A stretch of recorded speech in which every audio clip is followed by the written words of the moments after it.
Takumjus takmiki grabul mogo. Kachichu ita bodunga.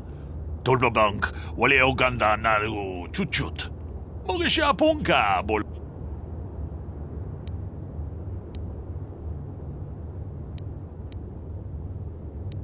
Tong haitwam jiji jumblumpa. Nita poe tikito. Dolpa da bongwaleo gandona chuchut. Kachichu ita dundonga.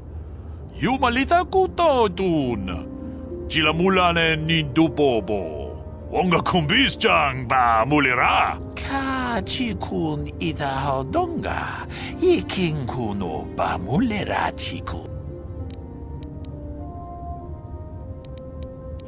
Takumjus takmiki grabul mogo. Kachichu ita bodunga. Dolbabank wale oganda naru chuchut. Mogisha ponka bol. Runda di hodonga kun hankabi. Wana kun bez ching balamule. Tunking ba nunotek. Tukning chatukune. Kachikun ita hodonga. Ikinkuno ba mulera chikun. Slimo podona rundi hodonga ku hunkabe. Mucho shak bakhat. Kieno no namapaole rachikun. Runda di hodonga kun hunkabi. Wana kun bez ching balamule. Tunking ba nunotek. Tu Takumjus takmiki grabul mogo. Kachichu ita bodunga. Dolbabank wale oganda naru chuchut. Mogisha ponka bola wana chikne.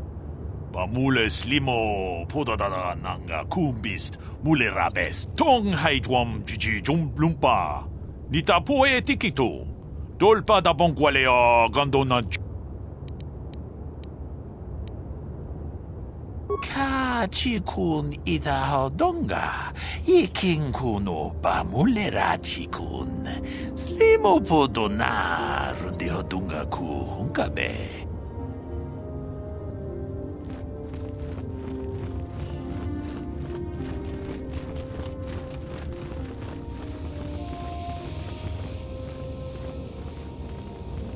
Que puis-je faire pour toi? Non, ça ne m'embête pas. Pas vraiment.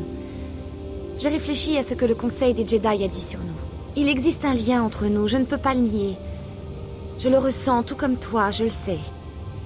La nature de ce lien et son impact sur notre mission restent un mystère.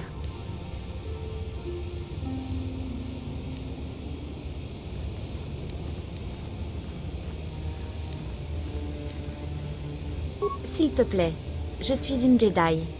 Ces sentiments, cette attraction, pour être franche, ça me dépasse. Je reconnais que tu m'intrigues. Enfin, je veux dire, ton contrôle de la force m'intrigue. Mais mon intérêt est purement académique. Tu dois probablement le comprendre. Nos destins sont connectés, à tel point qu'un véritable lien a été forgé entre nous. J'ai consulté les archives lors de ton transfert sur Landarspire, mais rien de plus. J'en sais très peu sur toi. J'aimerais te poser quelques questions, étant donné notre relation.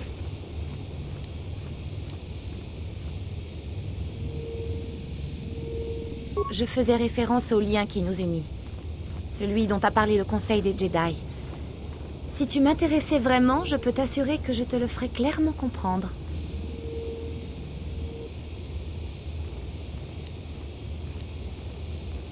Toucher un point sensible? Non. Me taper sur le système? Clairement. Je suppose que c'est comme ça que les hommes se pensent spirituels. Bon, vas-tu te décider à répondre à mes questions? Ou comptes-tu juste continuer à m'embêter?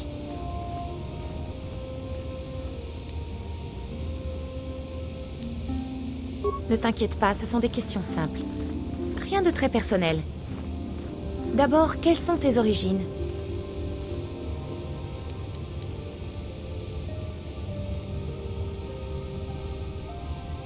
Je vois que tu es d'humeur taquine. Très bien. Je n'irai pas plus loin dans ces conditions. Je suppose que je vais devoir te reparler plus tard. Peut-être que tu te comporteras un peu moins comme un gamin et un peu plus comme un homme.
Ouais.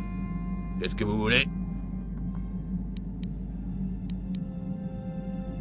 Vous voulez que je vous raconte mes exploits? Que je vous parle des guerres auxquelles j'ai participé? Des ennemis que j'ai tués de mes mains?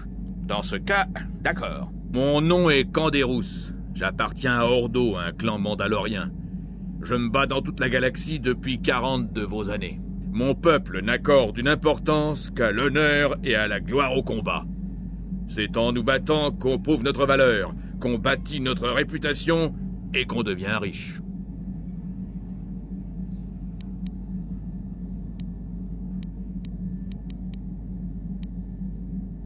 Les Sith sont venus nous proposer d'affronter un ennemi noble au cours d'un combat dont nous nous souviendrons toute notre vie.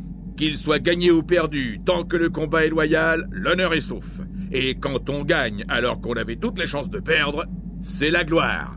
Si rien n'est en jeu, ni vos biens, ni votre vie, ni votre monde, alors le combat n'a aucun sens. Les Mandalores mettent en jeu tout ce qu'ils possèdent lors d'un combat. C'est une façon de se tester. On lutte contre la mort, contre l'oubli.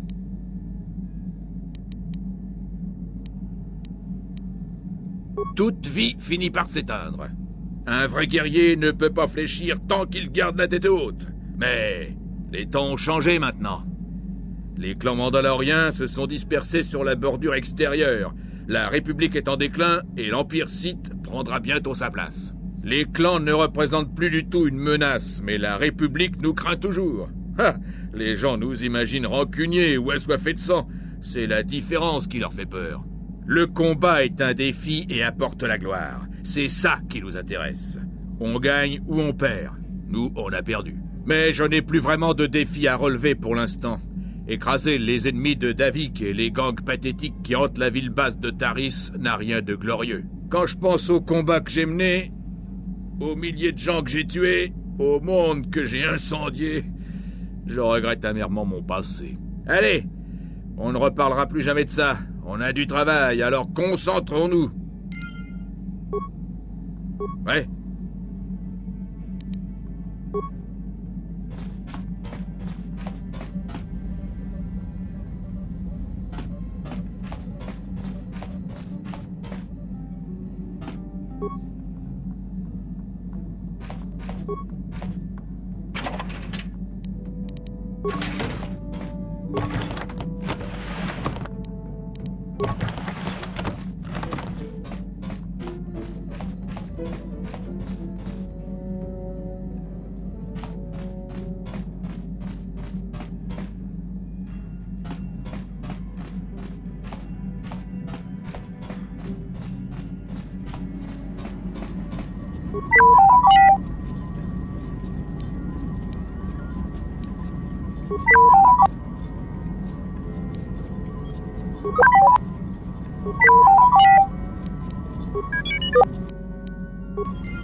Je crois que je vous dois des excuses pour la façon dont je me suis comportée avec vous dans les bois. Je n'aurais pas dû.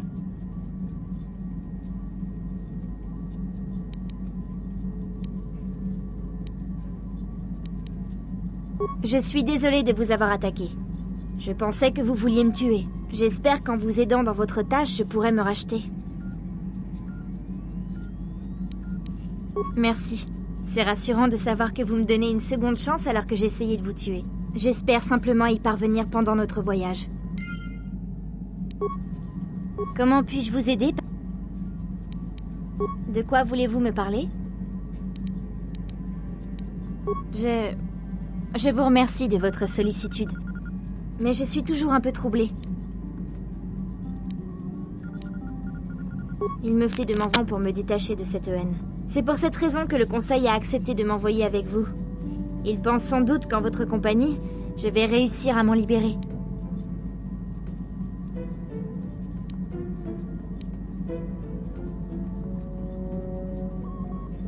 Je vous remercie de votre sollicitude et de votre consentement.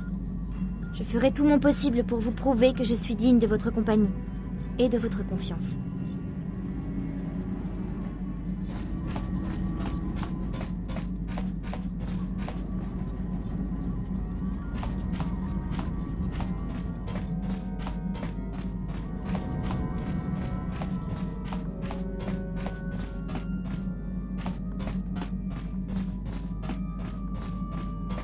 Salut!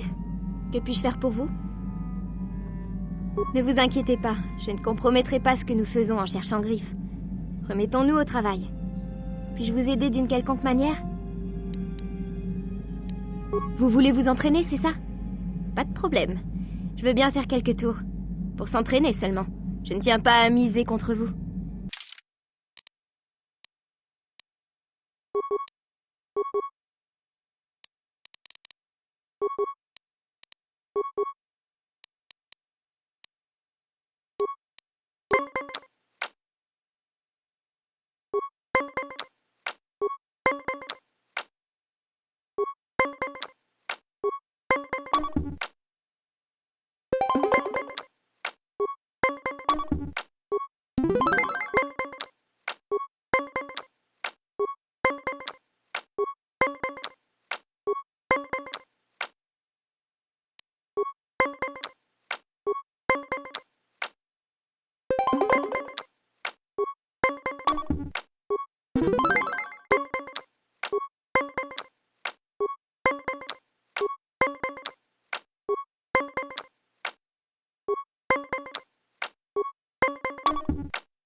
Que puis-je faire pour...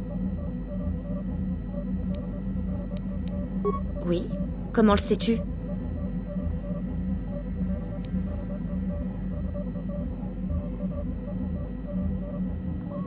Tu es de loin le plus vaniteux et le plus arrogant des hommes que j'ai rencontrés.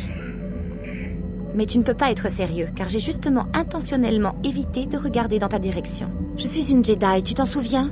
J'ai trop de discipline mentale pour révéler ce qui se passe dans ma tête avec des indices physiques aussi évidents. Je dissimule mes pensées, y compris ce que je peux ressentir pour toi. Je veux dire ce que je peux ressentir à ton sujet. Je veux dire ce que je pense de toi.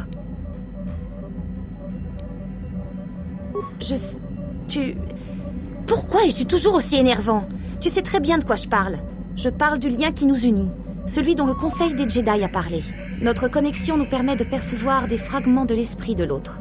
Nous pouvons ressentir une partie de ce que l'autre ressent, et ce que je ressens au fond de toi me trouble. Un Padawan reçoit un entraînement considérable. Il apprend à contrôler ses émotions et ses impulsions les plus sombres.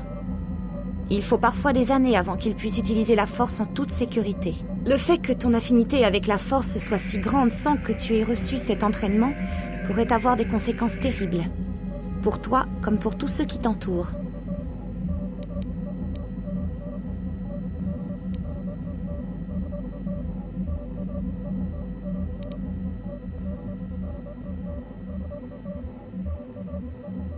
Ce n'est pas une blague. Les choix que tu fais risquent d'affecter nos deux destinées. Sans parler du destin de la République et de la galaxie. Beaucoup de choses sont en jeu. Heureusement, tu as fait preuve d'un certain degré de compassion et de maîtrise de soi jusqu'à présent. J'espère sincèrement que tu sauras rester dans cette voie à l'avenir. Nous devons tous résister à l'influence du côté obscur. C'est précisément ce que nous combattons. Vu ton affinité naturelle avec la force, c'est encore plus important. Ça fait plaisir à entendre. Mais sans l'entraînement adéquat, tu t'apercevras que c'est un chemin bien difficile. Même quand on est plein de bonnes intentions. De grands dangers nous guettent, l'un comme l'autre. Nos destinées sont liées. Tout ce que l'un fera aura des répercussions sur l'autre. Tout comportement déplacé de ta part m'affectera également.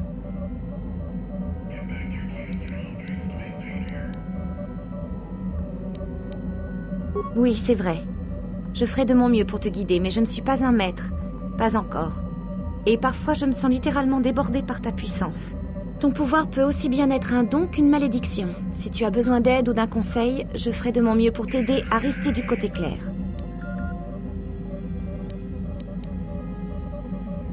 J'espère seulement que je serai assez sage pour t'aider dans tes heures sombres. Mais pour l'instant, reprenons notre mission. Oui?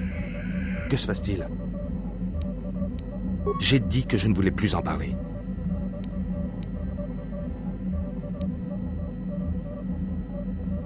Charmant. Heureux de voir que cela vous passionne. Bon.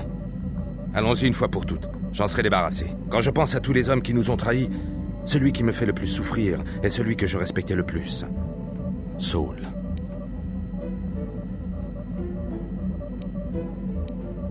Pas étonnant. L'amiral Saul Karat est le commandant de toute la flotte Sith. Malak lui doit probablement la moitié de ses victoires militaires. Saul était mon supérieur hiérarchique direct au début des guerres mandaloriennes. Il m'a tout appris dans le métier. J'avais tant d'admiration pour lui. Saul est venu me voir avant de partir. Il m'a dit que la République était sur le déclin, qu'il fallait que je commence à penser à ma survie. Saul est venu me voir avant de partir. Il m'a dit que la République était sur le déclin, qu'il fallait que je commence à penser à ma survie. Maintenant, je sais qu'il essayait de me convaincre de rejoindre les Sith, mais je n'aurais jamais pu imaginer cela à l'époque. On s'est disputé et il est parti. Je ne l'ai jamais revu. Saul était mon mentor. Il nous a conduits à tant de victoires contre les Mandaloriens, même quand tout semblait désespéré. C'était inconcevable pour moi. Il ne pouvait pas être sérieux, mais j'avais tort. Non seulement il a rejoint les Sith, mais il leur a fourni les codes pour neutraliser nos scanners. J'ai été réveillé quand les premiers bombardiers Sith ont passé nos défenses, détruisant la moitié de nos vaisseaux encore au sol. J'ai tout de suite compris.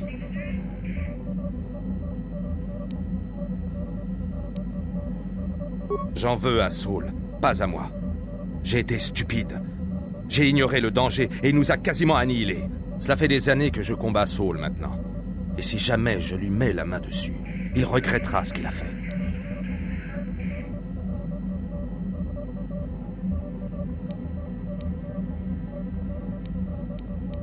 Non, ce n'est pas tout.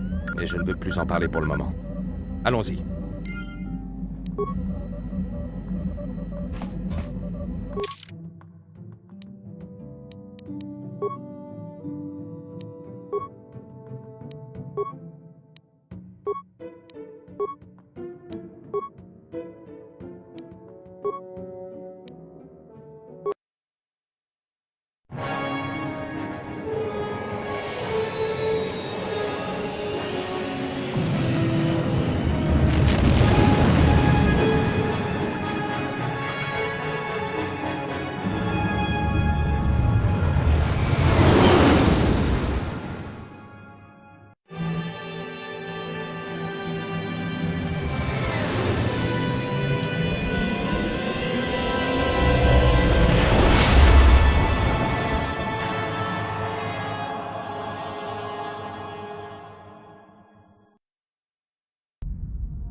Seigneur Malak, la forge stellaire fonctionne à 200%, bien au-delà de nos espérances. Je m'intéresse surtout à la jeune Bastila et à son pouvoir de méditation de combat. Savez-vous par quel miracle elle a échappé à la destruction de Taris? Elle a été aidée par Carson Azi, un héros de guerre décoré de la République et un soldat légendaire. Pendant les guerres mandaloriennes, il a reçu plusieurs fois les honneurs pour son courage. Vous connaissez cet homme? Oui, Seigneur Malak. Il a servi sous mes ordres quand je suivais encore la République. On pourrait dire que j'étais son mentor. Intéressant. Et comment avez-vous eu cette information, amiral? Un témoin oculaire, Seigneur Malak. Calo Nord, un chasseur de primes, était là quand Bastila et Kars se sont échappés de la planète. Apparemment, ils l'ont laissé pour mort. Un Jedi et un héros de la guerre. C'est un miracle que vous ayez survécu à l'affrontement. Je suis dur à tuer, Seigneur Malak. Calo a consenti à nous aider à capturer la jeune Bastila, contre une grosse somme d'argent, bien sûr. Mais je vous assure qu'il vaut bien ce prix-là. Sa réputation comme chasseur de primes est bien méritée. Ses compagnons ne m'impressionnent nullement, Calo. Mais je veux la jeune Jedi vivante, si possible. Seigneur Malak, pardonnez-moi. Il y a autre chose. Pouvons-nous avoir une audience privée loin des oreilles du commun des soldats? J'espère que ce ne sera pas une perte de temps, amiral Karat. Je vous promets que vous serez très intéressé par ce que Calo veut vous dire à propos des autres compagnons de Bastila, Seigneur Malak.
La Force nous a offert une vision, comme celle que nous avons partagée sur Dantooine.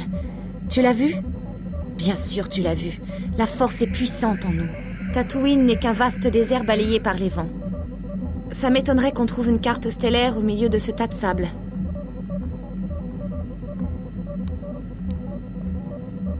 Il faudrait que la carte stellaire se trouve dans une sorte d'abri pour être protégée de la poussière et des tempêtes. Je parie que ce genre de grotte ne manque pas dans la mer de Dune. Les créatures de cette planète s'y réfugient probablement. Les choses nous paraîtront probablement plus claires lorsque nous aurons découvert l'emplacement de la carte stellaire.